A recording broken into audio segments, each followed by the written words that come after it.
और रात्रि क्लास चल रहा था 16/5/1967।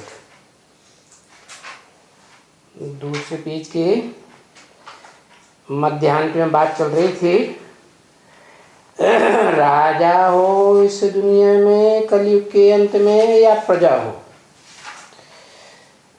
यथा राजा तथा प्रजा सब भ्रष्टाचारी,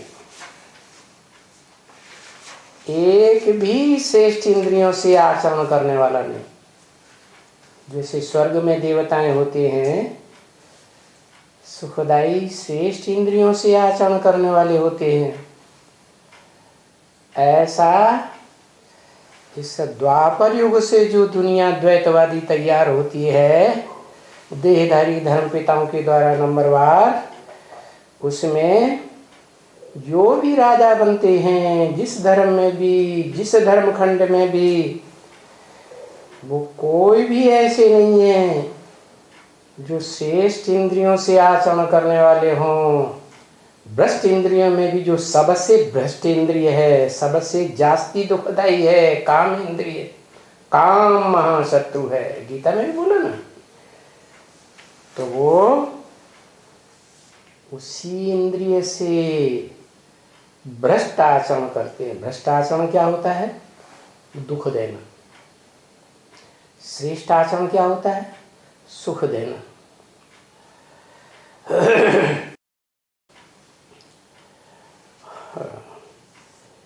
तो हाँ, भ्रष्टाचारी दुनिया में सब भ्रष्टाचारी। इस कांटों के फॉरेस्ट में, ये दुनिया कांटों का जंगल है। कब से जैसे कांटा लगता है ना, कितना दुख दर्द होता है, ऐसे जब संतान पैदा की जाती है तो जो कन्या है उसको कितना दुख होता होगा। ऐसे कांटा लगाते हैं जो इस दुनिया के बबूल के कांटे भी उतना दुख नहीं देते। तो ये कांटों का फॉरेस्ट है। मनुष्यात्माएं तो क्या, हर प्राणी मात्र कांटा लगाने वाला है। इस कांटों के जंगल में तुमने आकर के फूल का जन्म लिया है क्या? औरों ने आकर के जन्म नहीं लिया है। तुम आए हो बाप के पास जन्म लेने के लिए पहले पहले। क्या तुमने माने जो रुद्र ज्ञान यज्ञ रचा गया, यज्ञ के आदि में, जिसका नाम ही है अविनाशी रुद्र ज्ञान यज्ञ। कैसा रुद्र? अविनाशी रुद्र। रुद्र शंकर जी को कहते हैं ना, तो कहते हैं शास्त्रों में शंकर का शरीर का कभी नाश होता ही नहीं। वो इस सृष्टि रूपी रंगमंच पर ऐसा हीरो पार्टधारी है जो सदा कायम रहता है। तो इस कांटों के जंगल में तुमने आकर के जन्म लिया है। आकर के किसके पास आकर के है? रुद्र ज्ञान यज्ञ में तो पहले महारुद्र होगा ना। रुद्र ज्ञान यज्ञ नाम क्यों पड़ा? क्योंकि रुद्र के द्वारा आरंभ होता है ना प्रैक्टिकल में। तो जिस महारुद्र के द्वारा ऐसे ज्ञान यज्ञ का फाउंडेशन पड़ा है, वो महारुद्र के तुम प्रैक्टिकल बच्चे हो। रुद्रगण, क्या जिनकी यादगार रुद्राक्ष के मणके कहे जाते हैं। वो रुद्राक्ष के मणके, वो बीज कौन से देश में मिलते हैं? नेपाल देश में। वो भी यादगार देश है। जब भगवान इस सृष्टि पर आते हैं कलयुग के अंत में, सतयुग के आदि के संगम में, ब्रॉड ड्रामा की शूटिंग पीरियड में आते हैं, उस समय पहले पहले तुम रुद्रगणों की रचना करते हैं। क्या? नंबरवार पुरुषार्थम साथ। तो तुमने आकर के नंबरवार आकर के, क्या किसके पास आकर के है? वो महारुद्र है जिसमें शिव आकर के प्रवेश करते हैं, उसके पास आकर के तुमने जन्म लिया है। काहे का जन्म लिया है? कांटों का या फूल का? फूल का जन्म लिया है। फूल क्या? फूल बहुत हल्का होता है। तो वो सुप्रीम सोल बाप उस महारुद्र का पार्ट बजाने वाले में आकर के तुमको तुम्हारी आत्मा का परिचय देते हैं। क्या? कि तुम हल्की फुल्की ज्योति बिंदु आत्मा हो, तुम शरीर नहीं। तो जितना हल्का होगा उतना सुखदायी, और जितना भारी होगा उतना वजनीली दुखदायी होगा। तो जैसे तुमने आकर के जन्म लिया तो फूल बने हैं, और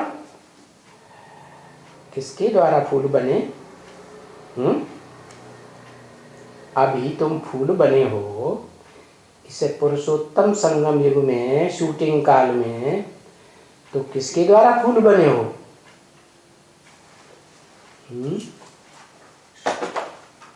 द्वारा। मीडिया कौन बना?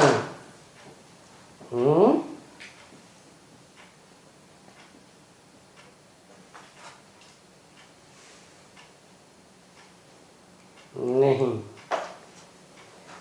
तुम फूल बने हो, तुमने जन्म लिया है। तो जो रुद्रगण होते हैं वो बड़े से बड़ा रुद्रगण महारुद्र शंकर को यज्ञोपवीत दिखाते हैं या नहीं दिखाते हैं? हैं? दिखाते हैं ना। तो ब्राह्मण हुआ या शूद्र हुआ? ब्राह्मण।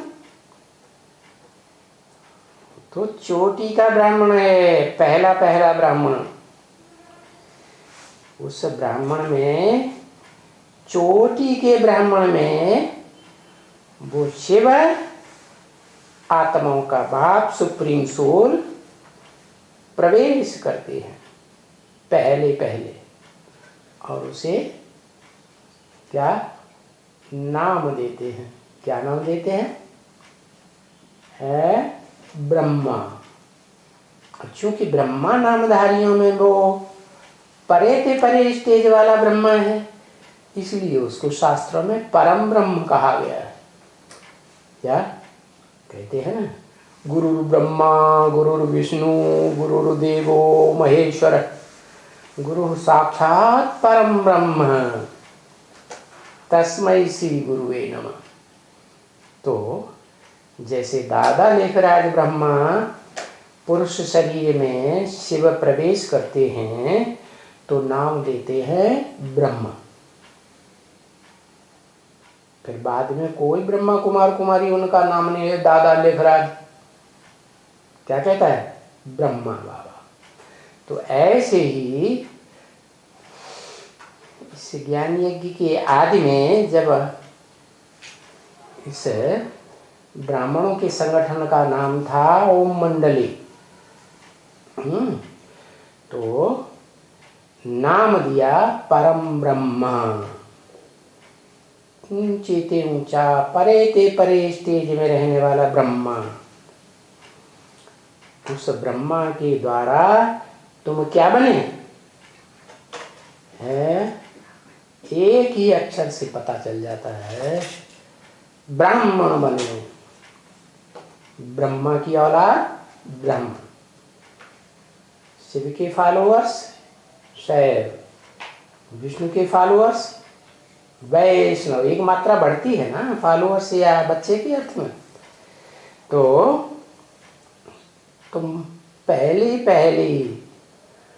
है पीढ़ी के ब्राह्मण बने।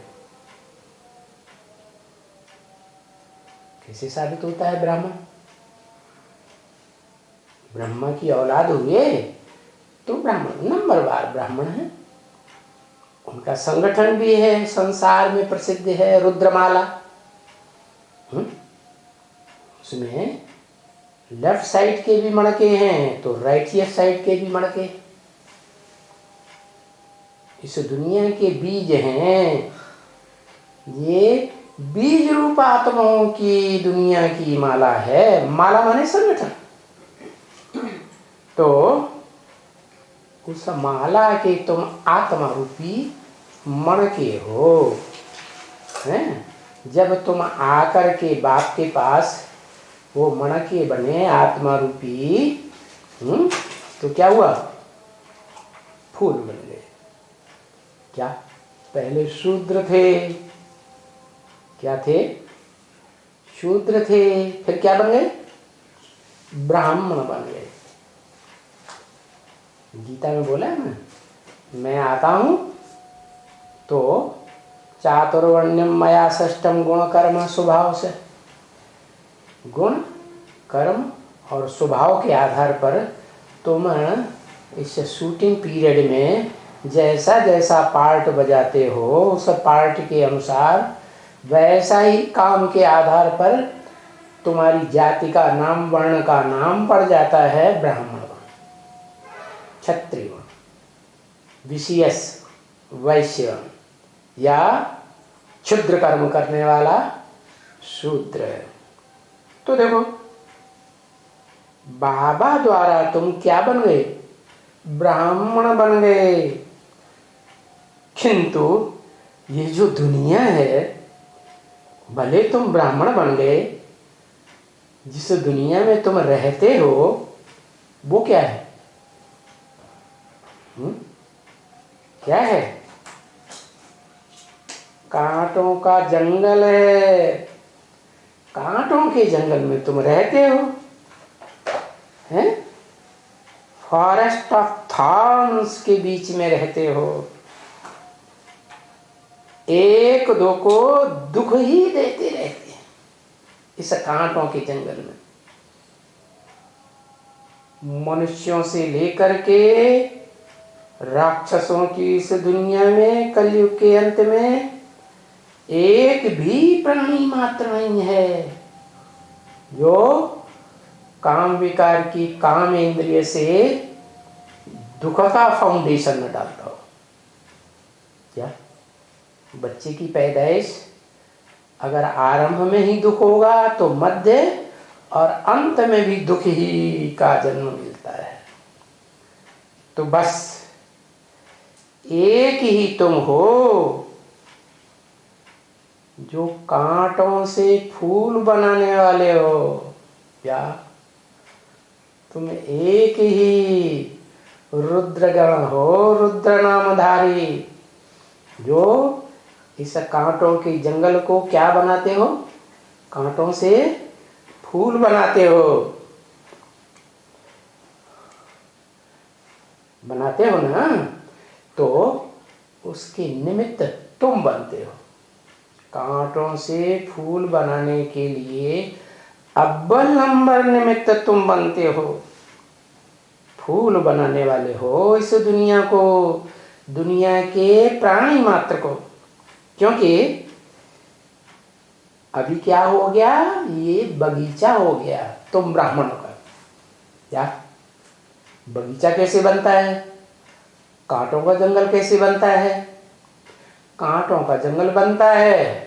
जब बरसात नहीं होती है, पानी नहीं मिलता है, तो जंगल बन जाता है, और पानी मिलता है तो सरसब्ज हो जाता है, बगीचा बन जाता है। ये स्थूल पानी की बात नहीं है, स्थूल जल की बात नहीं है, यहाँ तो ज्ञान जल की बात है।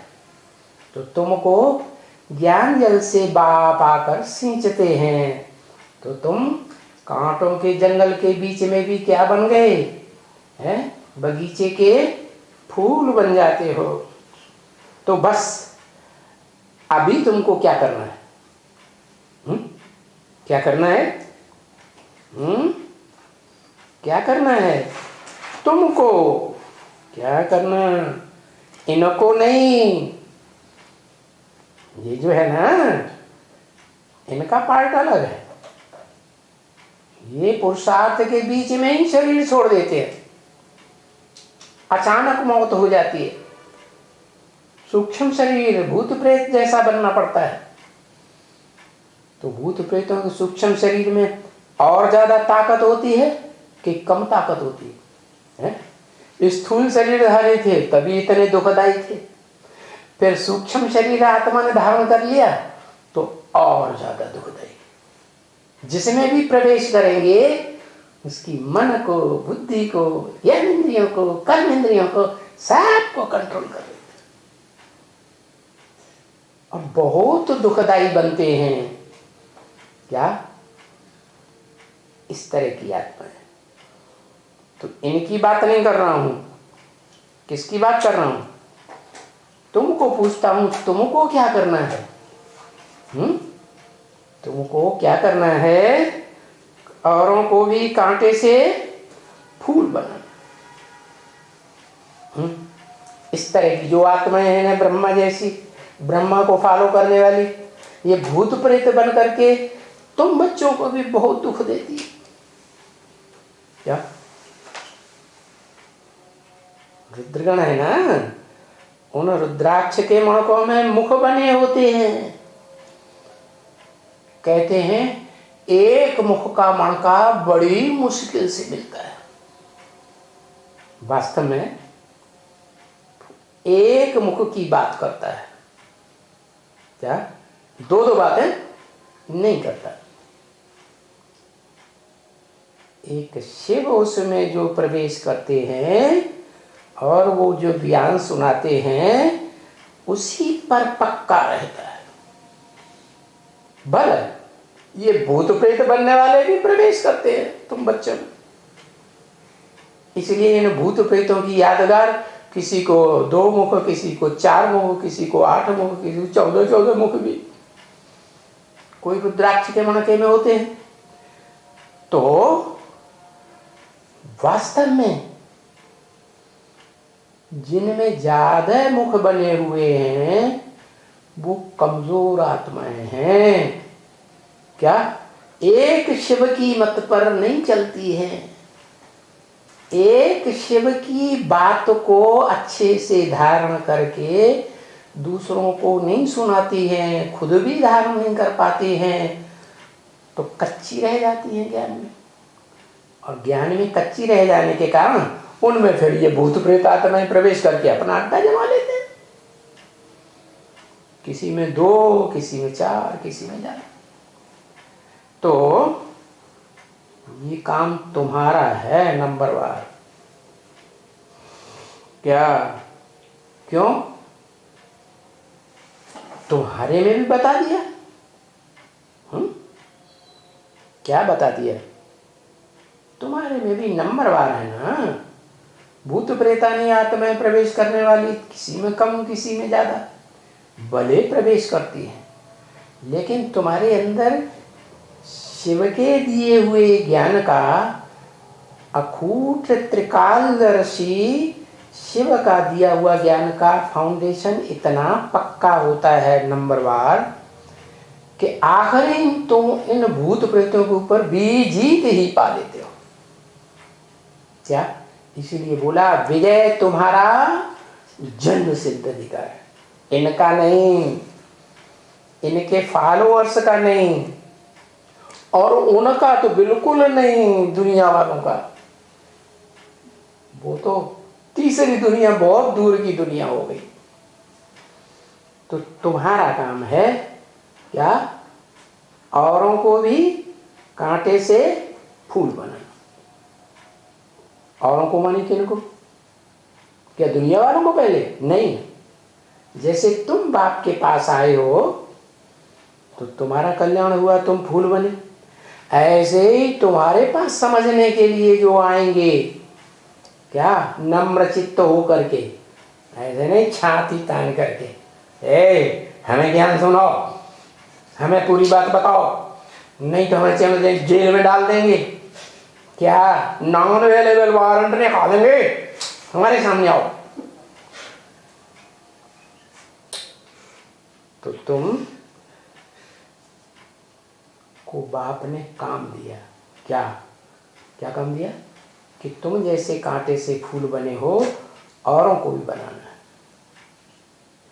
बाहर वालों को बाद में बनाना, जो हमारे देह अहंकार के तुम्हारे पास आने के लिए तैयार ही नहीं। आएंगे तो तफ्तीश करने आएंगे, क्या चेकिंग करने आएंगे, तुम्हारा चेकर बनने के लिए आएंगे, समझने के लिए नहीं आएंगे। सर झुका के है, प्यार से समझे तो उन्हें समझाना होता है। तो बताया, गीता में तो लिखा है ना, किसको ये ज्ञान का दान देना है, ईश्वरीय ज्ञान का दान किसको नहीं देना है? जिनमें भावना है उनको देना है, जिनमें भावना ही नहीं है, क्या उनको देने से कोई फायदा नहीं। तो बताया, तुमको पहले पहले ये ज्ञान किसको देना है? पहले पहले जो तुम्हारे ज्यादा नजदीक हैं, घड़ी घड़ी तुम्हारे में प्रवेश करके तुमको डिस्टर्ब कर रहे हैं, उन्हीं आत्माओं को सबसे जास्ती ज्ञान सुनाना पड़ेगा और कांटों से फूल बनाना है। इसके अलावा इनसे जो जन्म लेने वाले हैं,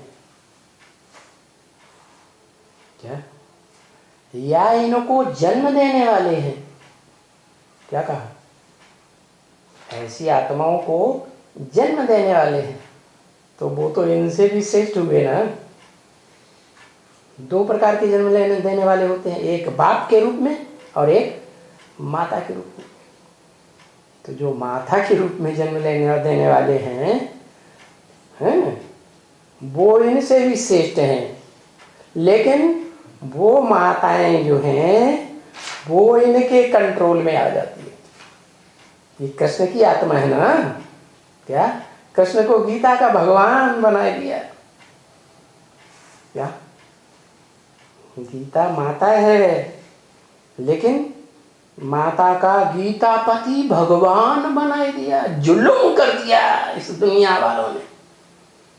तो बाप कहते हैं ये तो अम्मा का भी पति बन के बैठ जाता है, बड़ा दुष्ट है, इसलिए इसको बाद में देना। क्या करो?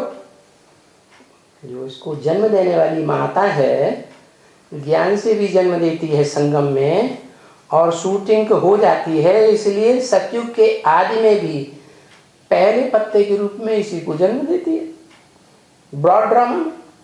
तो उस माता का पहले कल्याण करना, भले ये सरपरस्त है उन माताओं को पालना करने के लिए, लेकिन ये इसकी जिम्मेवारी है कि उन श्रेष्ठ आत्माओं को भी खींच के तुम्हारे सामने लाए। हनुमान क्या करता है? हनुमान माता को राम बाप के सामने लाता है या माता हनुमान को लाती है? हनुमान लाता है। तो हनुमान कहा ही उसको जाता है जिसने मान मर्तबे का आखिरी पुरुषार्थ में हनन कर दिया हो। तो ये जो आत्मा है ब्रह्मा और ब्रह्मा के फॉलोअर्स जैसी आत्माएं, आखिरी में ये तुमसे युद्ध करते करते हार जाती हैं और अपने मान मर्तबे का हनन कर देती है, अपने मान मर्तबे को खत्म कर देती है। उनमें जो नंबर 1 है उसको नाम दिया जाता है शास्त्रों में हनुमान। क्या नंबर 1 का नाम दिया जाएगा या सबका नाम दिया जाएगा? अर्जुन 1 का नाम दिया जाएगा जो 100% ज्ञान धन का अर्जन करने वाला हो, या सबको नाम दिया जाएगा? नाम तो अव्वल नंबर का जाहिर होता है। है? कैसे? ये परंपरा कहाँ से पड़ती है?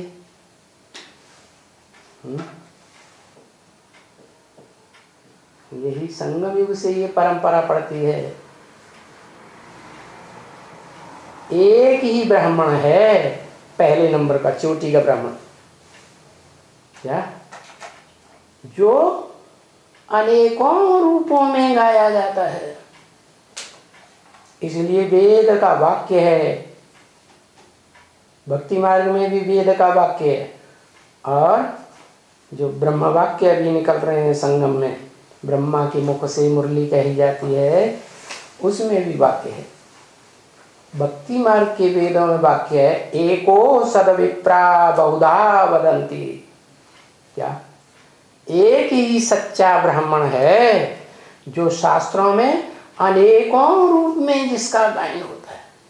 रामायण में राम के रूप में गायन है, महाभारत में भगवान के रूप में गायन है, कृष्ण भगवान के रूप में, और देवासुर संग्राम में शंकर जी के नाम से गायन है।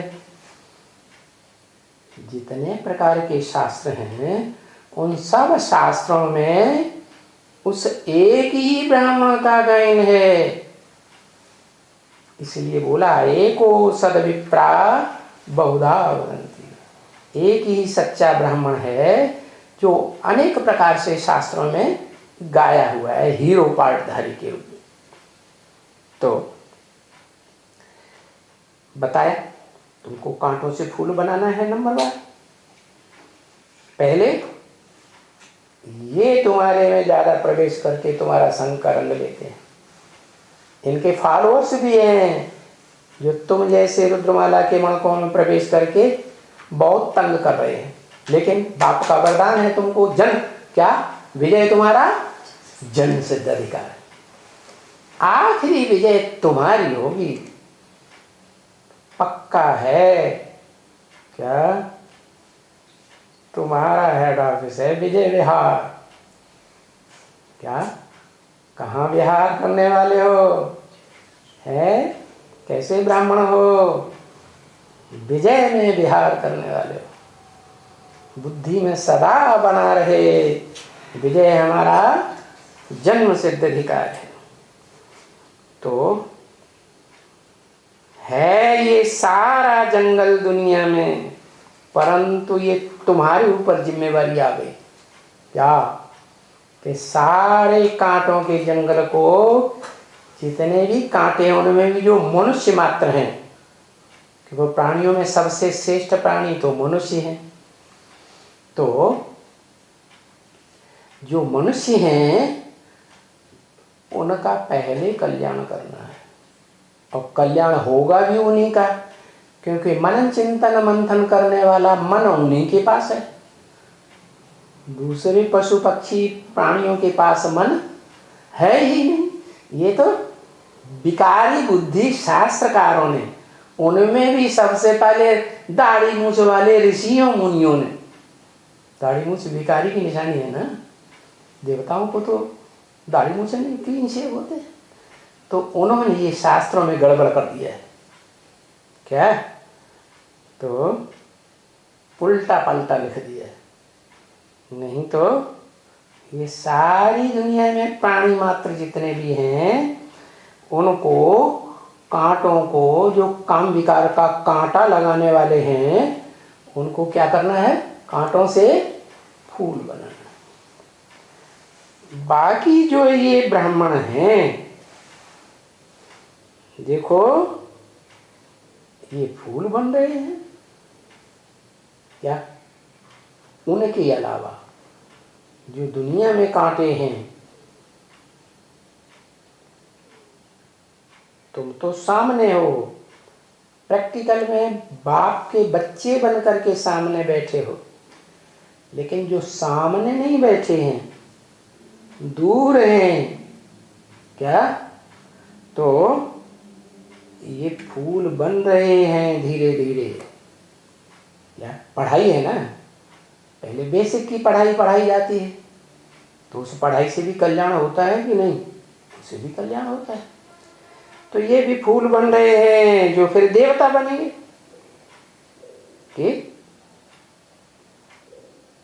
जिस नंबर में तुम्हारे पास आकर के फूल बनते हैं, उसी नंबर में देवता बनेंगे। तुम पहले आ गए तो तुम पहले फूल बन जाते हो। फूलों का राजा होता है कमल का फूल। कैसा फूल है? King flower. तो तुम किंग फ्लावर बनते हो है।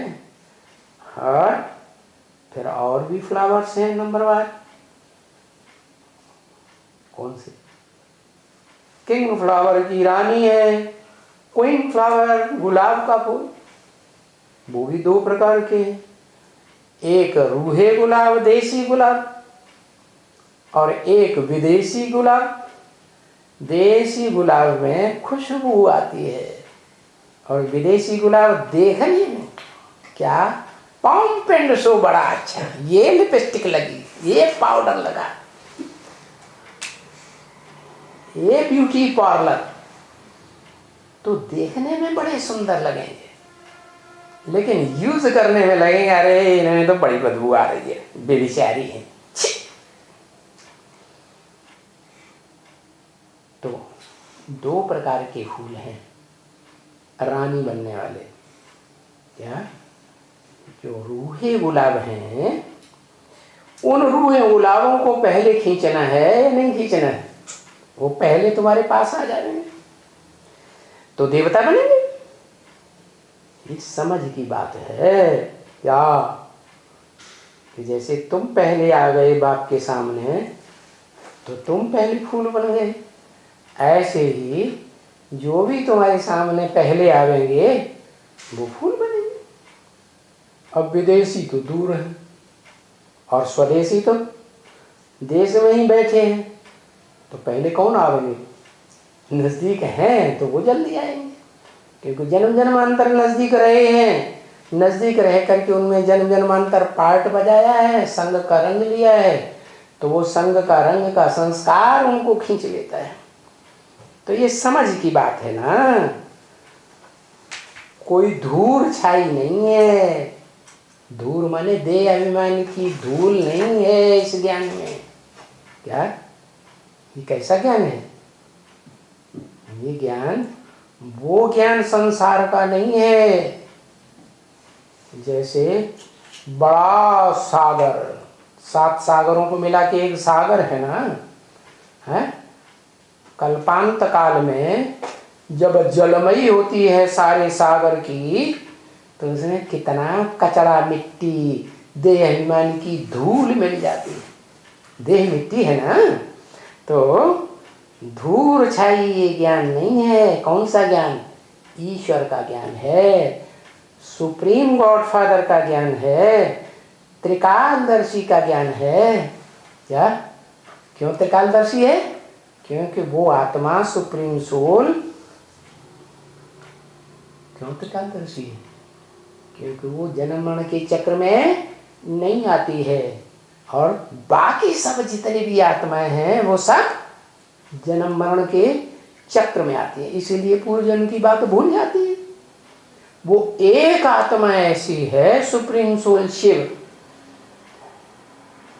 क्या? सुप्रीम गॉड फादर है, ऊंचते ऊंच। मुसलमानों ने नाम ही दे दिया उसका, अल्लाह। अल्लाह माने ऊंचे के ऊंचे। दूसरा नाम क्या दिया?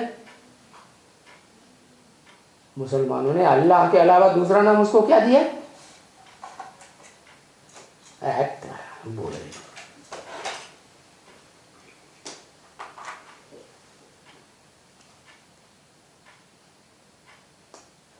दूसरा नाम दिया खुदा। क्या? वो खुद आता है, किसी के बुलाने से नहीं आता। देखो ये भारत में हिंदू कहे जाने वाले 2500 साल की इनकी हिस्ट्री है, 2500 साल से बुला रहे हैं भगवान को। आया क्या? नहीं आता। उसका आना ही होता है कलयुग के अंत में। ये तो भिखारी मनुष्यों ने अटरम सटरम लिख दिया कि द्वापर में कृष्ण भगवान आया, पापी कलयुग की स्थापना करके चला गया। हट तेरा भला हो, भगवान ऐसा बना दिया। अरे भगवान उत्थान करेगा, नई दुनिया बना के जाएगा या पुरानी दुनिया बना के जाएगा, पापी दुनिया बना के जाएगा? ये सब कपोल कल्पित विकारियों की कल्पनाएं हैं। भगवान जो है वो तो इस सृष्टि पर आता है। भले शास्त्रों में लिखा है कलयुग के अंत में भी आता है, कलंकी धरा अवतार बनकर। तो शास्त्रों में कुछ तो सच्चाई है क्या? दुनिया के सारे कलंक अपने ऊपर धारण कर लेता है, नाम ही पड़ता है कलंकीधर, चुपचाप कलंक धारण करता है। क्या? कोई विरोध नहीं, और जितना कलंक लगाना चाहो लगाओ। क्या? मैं भागने वाला नहीं हूं इस दुनिया से। क्या? खुदकशी करने वाला नहीं हूं, तो काम पूरा करके जाऊंगा। भगवान है ना, तो वो भगवान धूल छाई तो नहीं है ना। उसका ज्ञान देह अभिमान की धूल से भरा हुआ नहीं है। क्या? जिस तन में आता है, किस तन में आता है? जो ऊंची से ऊंची स्टेज का पुरुषार्थ करता है, इसलिए उसको कहते हैं काशी कैलाशी वासी। कैलाश पर्वत पर रहता है। और कैलाश पर्वत पर क्या यादगार दिखाई है? वो ज्ञान जल के भंडार की।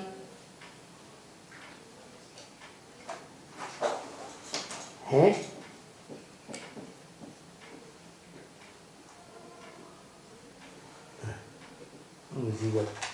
मान सरोवर। क्या? ऐसा ज्ञान का सरोवर है कि उसमें धूल मिट्टी कण आदि देह अभिमान की धूल का एक कण भी नहीं है। पूरा जल, ज्ञान जल स्थिर, पारदर्शी। क्या? बॉटम भी दिखाई पड़ता है, जैसे शीशे में सब कुछ दिखाई पड़ता है, ऐसे वो बड़ा ज्ञान का दर्पण है। क्या? बड़े के बड़ा ज्ञान का आरसी है ज्ञान मान सरोवर। क्या? ज्ञान सरोवर के बारे में कुछ बोला कि नहीं? बोला है। बोला है कि तुम बच्चों को ज्ञान सरोवर, जो विश्वास किए बैठे हैं कि हमें ज्ञान सरोवर बाप मिल गया, उनको ज्ञान सरोवर छोड़ना पड़ेगा। क्या? और जो मधुवन में बैठे हुए हैं, समझते हैं हम मधुवन में बैठे हैं, उनको मधुवन छोड़ना पड़ेगा। और जो समझते हैं हम गीता पाठशाला में बैठे, हम तो नहीं मधुवन में बैठे, उनको गीता पाठशाला छोड़नी पड़ेगी। क्यों? क्योंकि कलयुग के अंत में आने वाले कलंकीधर बाप को अपना बनाया है। इसलिए दुनिया तुमको भी छोड़ने वाली नहीं है। तो फिर भी तो परीक्षा है ना, परीक्षा होती है तो नंबरवार पद मिलते हैं ना, कुर्सी मिलती है कि नहीं। तो ये भी बेहद की दुनिया है। इस बेहद के रंगमंच में भी तुम बच्चे नंबरवार ऊंची नीची मध्यम कुर्सियां लेने वाले हो, जिनकी यादगार है माला। हर धर्म में माला होती है, माला रूपी संगठन आत्माओं का। कोई ऊंचा पार्ट बजाने वाला, कोई मध्यम पार्ट बजाने वाला, कोई नीचा पार्ट बजाने वाला। तो ये ज्ञान जो ईश्वरी के दिया हुआ ज्ञान है, ये कोई धूल छाई ज्ञान नहीं है। क्या? जैसे हीरा होता है ना, हीरे के ऊपर धूल जम जाती है, कभी कभी जमती है ना, तो वो भी हीरा चमक मारता है कि नहीं है? चमक मारेगा। तो ये है देह अभिमान की धूल। ये देह भी मिट्टी से बनी है। पृथ्वी मुख्य तत्व है। पृथ्वी, जलवायु, अग्नि, आकाश, पृथ्वी में सारे ही तत्व मौजूद हैं। तो बताया ये ज्ञान तुम्हारा धूल से भरा हुआ नहीं है, देह अभिमान की धूल से। कौन है दाता? वो है शिव, जो कभी भी देह अभिमान में आता ही नहीं। इस सृष्टि रूपी रंगमंच पर देहधारी में प्रवेश करता है। अर्जुन के शरीर रूपी रथ में तो आता है, पूरे रथ को कंट्रोल भी करता है, इंद्रियों से काम भी करता है, क्या संबंध भी जोड़ता है। इस सृष्टि में अनेक प्रकार के संबंध जोड़ता है, लेकिन फिर भी उसमें आसक्त नहीं होता। वो देखो, ये समझ की बात है क्या, कि ये ज्ञान ईश्वर का दिया हुआ ज्ञान है। इसमें धूल होने की बात हो ही नहीं सकती। ये तो अंत में जब दुनिया का विनाश होने वाला होता है, ढेर की ढेर संसार की आत्माएं जो अधूरा ज्ञान उठाती हैं, तो वो देह अभिमान की धूल में सने हुए जलमयी के ज्ञान में डूबती उछलती रहती है। आया समझ में? नहीं आया? जलमयी होगी सारे संसार में, तो जल कैसा होगा? है धूल से भरा हुआ होगा, कीचड़ मिला हुआ होगा ना। तो सारे संसार की मनुष्य आत्माएं सब तो ज्ञान लेती नहीं। अंत में बहुत सी आत्माएं होंगी जो ज्ञान ही नहीं लेंगी, तो उनमें देहभान भरा हुआ होगा। तो सारा जो संसार में मिट्टी ही मिट्टी, कीचड़ ही कीचड़, उसे ज्ञान जल में फैल जाता है। जैसा लिखा है कवियों ने, उत्तर दक्षिण पूर्व पश्चिम 14 दिश ज्ञान काल फिरे है, और ज्ञान भी चारे संसार में फिरेगा, लेकिन मटमैला ज्ञान। तो बताया ये समझने की बातें हैं। समझो और समझाओ कि ये किसका ज्ञान है। ये देह अभिमानी धर्म पिताओं का ज्ञान है नहीं है। उनमें देह अभिमान की धूल भरी हुई है, इसलिए वो ज्ञान नई दुनिया स्थापन नहीं कर सकता। क्या सभी धर्म पिता हैं अपने फॉलोअर्स को ऐसे ही समझाते रहे कि बस अब हम इस दुनिया को सुधार देंगे, ये 2500 वर्ष की हिस्ट्री में, धर्म पिताओं की हिस्ट्री में ये दुनिया सुधरी है कि और ही ज्यादा दुखदाई बन गई। और ही ज्यादा दुखदाई बन गई। तो बताया कोई भी अबला हो, क्या कितनी भी अनपढ़ी हो, वो भी इस ज्ञान को समझ सकती है। ये ईश्वर का ज्ञान है, इसमें देह अभिमान की मिट्टी का नाम निशान भी नहीं है। एकदम स्वच्छ आरसी है। क्या शीशा होता है ना, थोड़ा भी मैल होगा तो चेहरा दिखाई नहीं पड़ेगा है। इसे बोला है ये जो तुम्हारे मधुबन है वो शीशे के महल हैं। इस मधुबन में रह करके कोई अपनी करनी को छुपाना चाहे, बिल्कुल नहीं छुपेगा। आगे चल के सबके चेहरे प्रत्यक्ष हो जाएंगे। कौन कितना बड़ा राक्षस है, कितनी बड़ी राक्षसी है, कौन कितना बड़ा देवता है, कितनी बड़ी देवी है, वो सब सारे संसार के बीच में क्लियर होना है। तो मधुबन भी आरसी है। कैसा आरसी? इधर दीवार में देखो, इधर देखो, इधर देखो, शीशे का महल है। अपने चेहरे उस मधुबन में सबको दिखाई देंगे और दूसरे भी उनके चेहरे को देखेंगे। अपना चेहरा भी दिखाई पड़ेगा और दूसरों का भी चेहरा दिखाई पड़ेगा। ये मधुबन 100% क्या बन जाएगा? शीशे का महल बन जाएगा। मधुबन नाम क्यों दिया है? ऐसा स्थान जहां मधु की तरह मिठास भरा हो, लेकिन उसके बावजूद भी, जैसे शिव है ना, कैसा पार्ट बजाता है? मीठी दृष्टि, मीठी वाचा, ज्ञानेंद्रियों से मीठा मीठा कर्म सुखदाई, कर्म इंद्रियों से भी मीठा मीठा कर्म सुखदाई या अंश मात्र भी दुखदाई नहीं।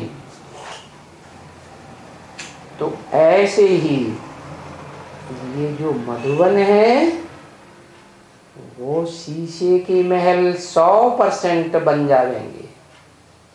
मधुबन कहा ही उसे जाता है जहां मधुसूदन हो। क्या? सूदन माने मारने वाला, मधु माने मीठा। क्या?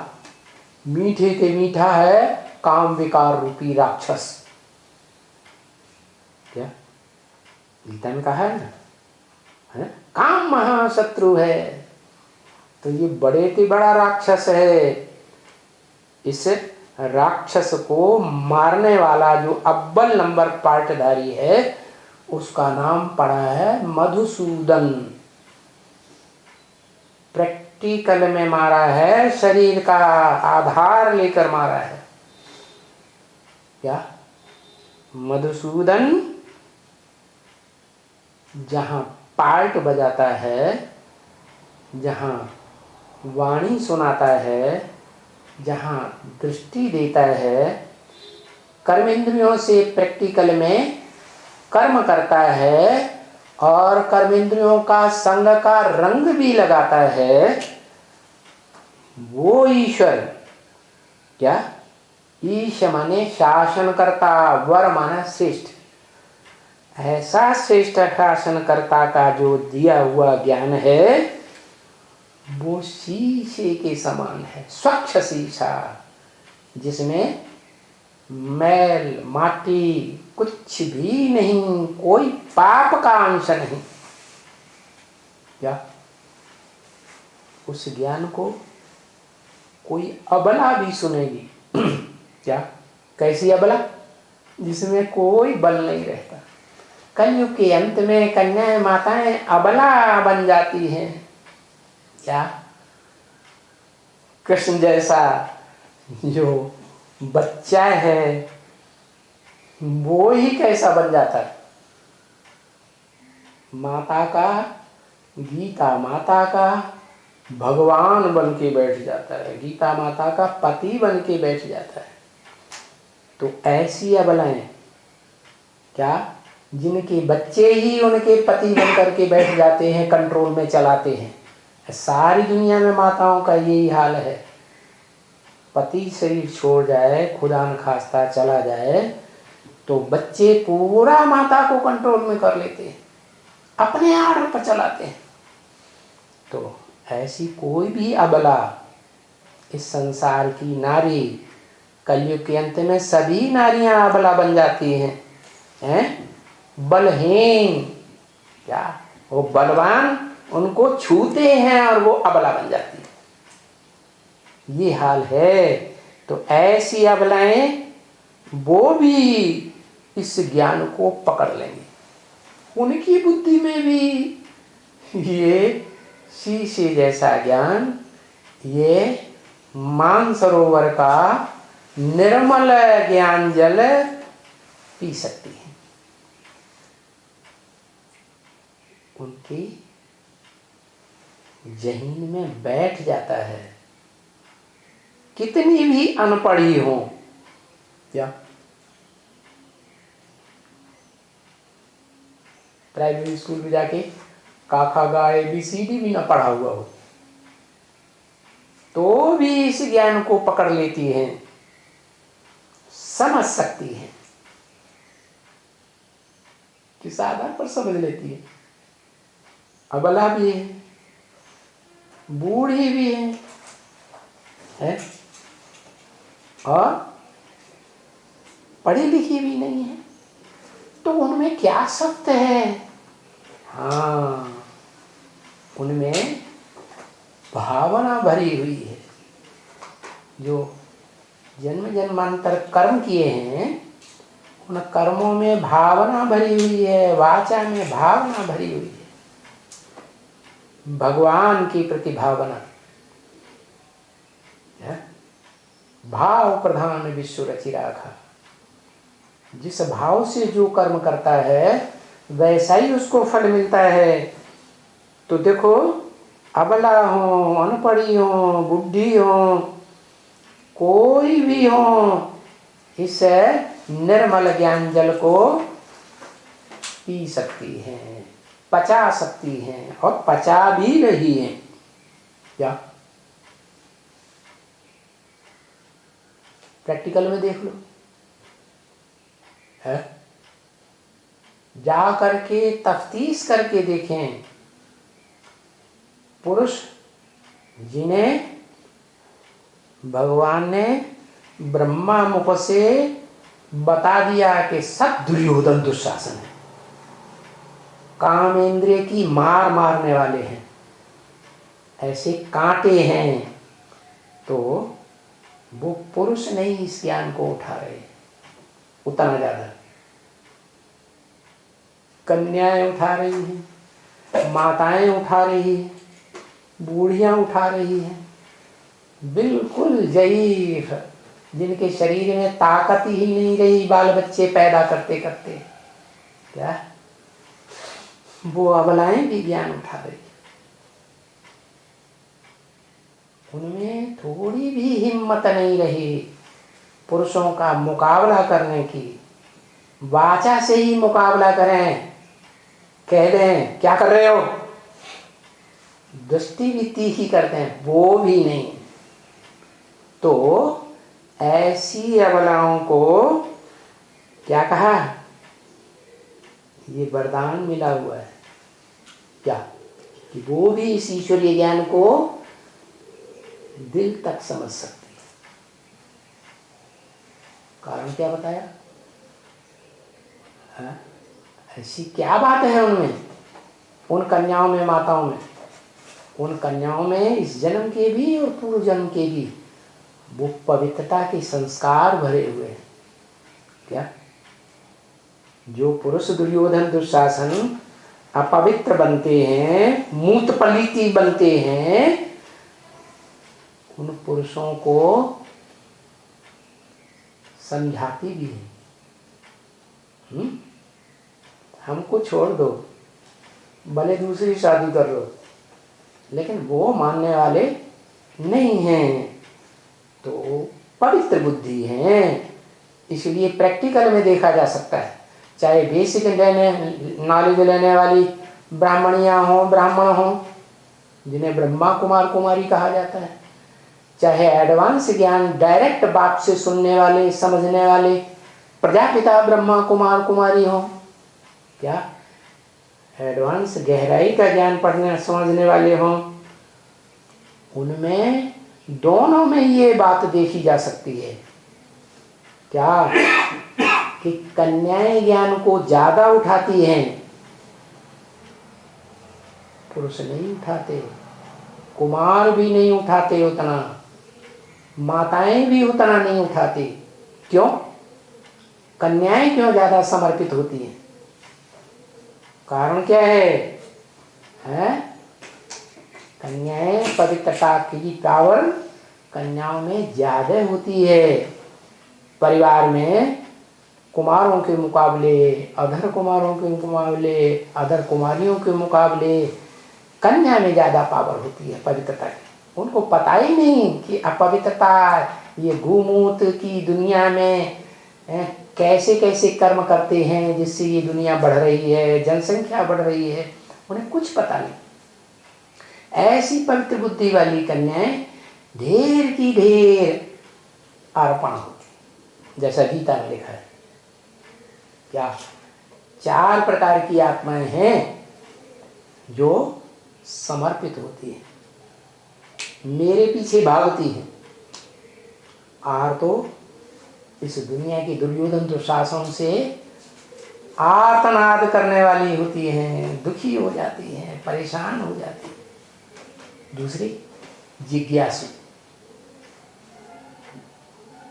जिज्ञासा उनके अंदर भरी हुई है, ये दुनिया कैसे चल रही है, ये दुनिया में क्या क्या हो रहा है? मैं हूँ कौन, मेरे जन्म जन्मांतर का क्या पार्ट है? उनमें जिज्ञासा पैदा होती है पवित्र बुद्धि होने के कारण। अर्थात इस दुनिया में और खास भारत में पुरुषों के पास तो धन होता है, क्या धन को अपनी मुट्ठी में करके रखते हैं। प्रैक्टिकल में बैंक बैलेंस देख लो जाके, माताओं के हाथ में ज्यादा बैंक बैलेंस रहता है, कन्याओं के हाथ में ज्यादा रहता है, या कुमारों के हाथ में, या अदर कुमारों के हाथ में ज्यादा रहता है। तो साबित होता है कन्याएं ही सबसे जास्ती गरीब हैं, उनके हाथ में कुछ भी नहीं रहता। शादी से पहले बाप के हाथ में रहता है और शादी के बाद पति के हाथ में रहता है। तो अर्थार्थी भी वही है, जेब खर्च के लिए भी नहीं रहता। क्या परिवार में उनकी बुद्धि में बैठे भगवान आया हुआ है पवित्र बुद्धि होने के कारण, औरों की बुद्धि में न बैठे, तो वहां तक जाने के लिए किराए के लिए पैसे तो चाहिए, जेब खर्च के लिए भी पैसे नहीं, भाग कर जाने के लिए भी पैसे नहीं। और फिर ज्ञानी, क्या जिन्हें सब कुछ जानने की इच्छा होती है, इस सृष्टि के बारे में जानने की इच्छा, अपने आत्मा के अनेक जन्मों का पार्ट को जानने की इच्छा, मैं आत्मा कौन हूँ, क्या हूँ, इस सृष्टि में क्यों आई हूँ, सब कुछ जानने की जिनको इच्छा होती है, उनमें तो बहुत ही पवित्रता के संस्कार होते हैं जन्म जन्मांतर। तो ऐसी 4 प्रकार की आत्माएं हैं जिनमें कन्याओं की संख्या ही सबसे जास्ती होती है, और वो सबसे जास्ती सरेंडर होती है, चाहे ब्रह्मा कुमारियां हो और चाहे प्रजापिता ब्रह्मा कुमार कुमारी हो। तो बताया अबला हो, अनपढ़ी हो, बुढ़ी हो, और विधवा हो, परित्यक्ता हो, सब इस ज्ञान को गहराई से समझ सकते हैं। ऐसे भी न समझें क्या?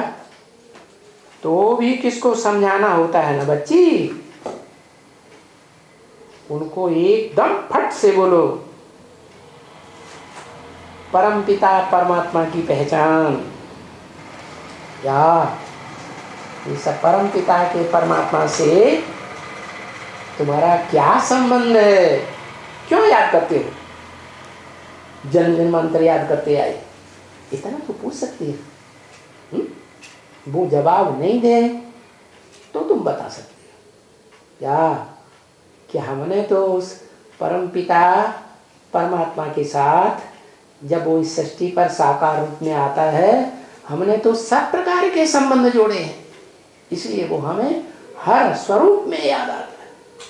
और ये भगवान का विरुद्ध है गीता में, यो यथा माम प्रपद्यन्ते तां तथैव भजाम्यहम्। जो मुझे जिस भाव से याद करता है, अंदर की बात है ना, भगवान तो अंदर की बात को, भाव को जानता है ना।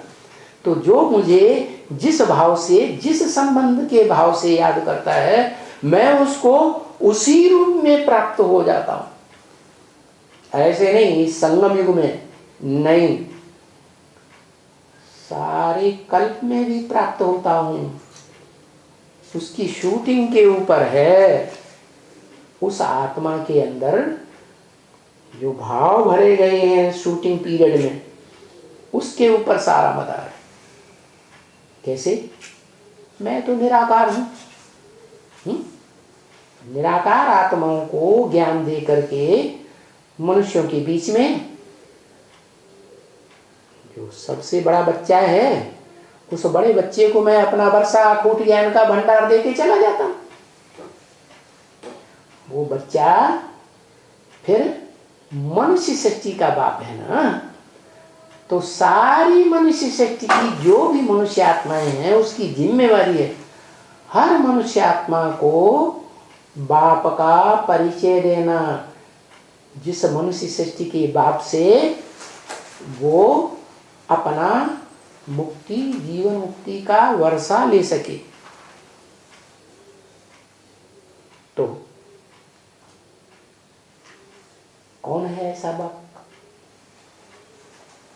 आत्माओं के बीच में, जन्म मरण के चक्र में आने वाली आत्माओं के बीच में जो आदम कहा जाता है, सृष्टि का आदि पुरुष, आदि देव, एडम, अर्जुन गीता का, उसके शरीर रूपी रथ में प्रवेश करके उसको आप समान बना देता है। जिसे रामायण ने बोला है ना, जे ही जानो ते ही देव जनाई, जानत तुम ही हुई जाए। तुमको जान करके वो तुम्हारे जैसा ही निराकारी, निर्विकारी, निरहंकारी बन जाता है 100%। ऐसे नहीं सिर्फ संगम युग के लिए बन जाता है, नहीं, सारा बड़ा ड्रामा, चारों सीन ड्रामा के सतयुग, त्रेता, द्वापर, कलयुग, 5000 वर्ष के लिए भी वो निराकारी आत्मिक स्टेज में टिकने वाली आत्मा बन जाती है। उसका नाम दिया है ब्रह्म वाक्य मुरलियों में शिव बाबा। शिव माने निराकार ज्योति बिंदु का नाम है शिव। वो निराकार शिव ज्योति बिंदु भी बनता है और फिर साकार शरीरधारी पत्थर बुद्धि शरीर का जो यादगार लिंग दिखाया जाता है, वो भी बनता है।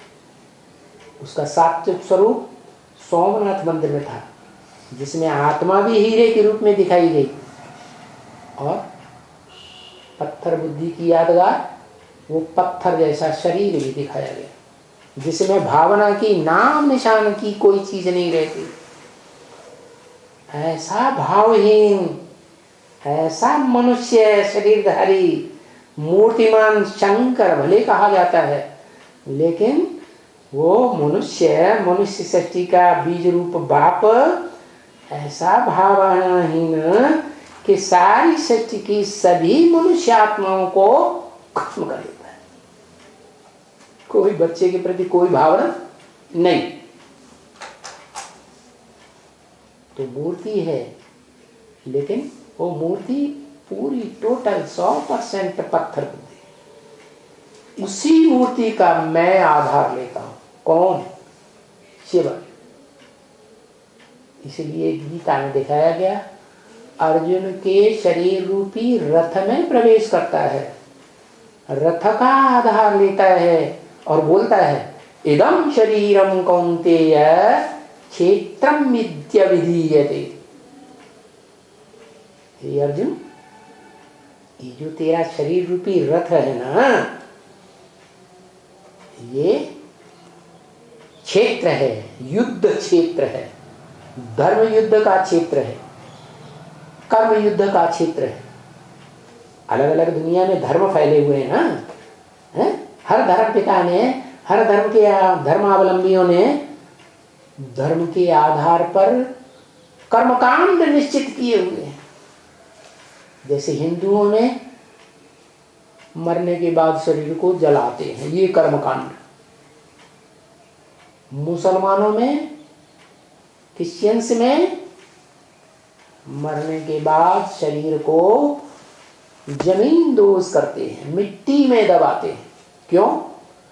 क्योंकि संगम युगी शूटिंग पीरियड में वो आत्माएं वो मिट्टी का आकर्षण छोड़ ही नहीं पाती, देह अभिमान की मिट्टी को छोड़ नहीं पाती हैं।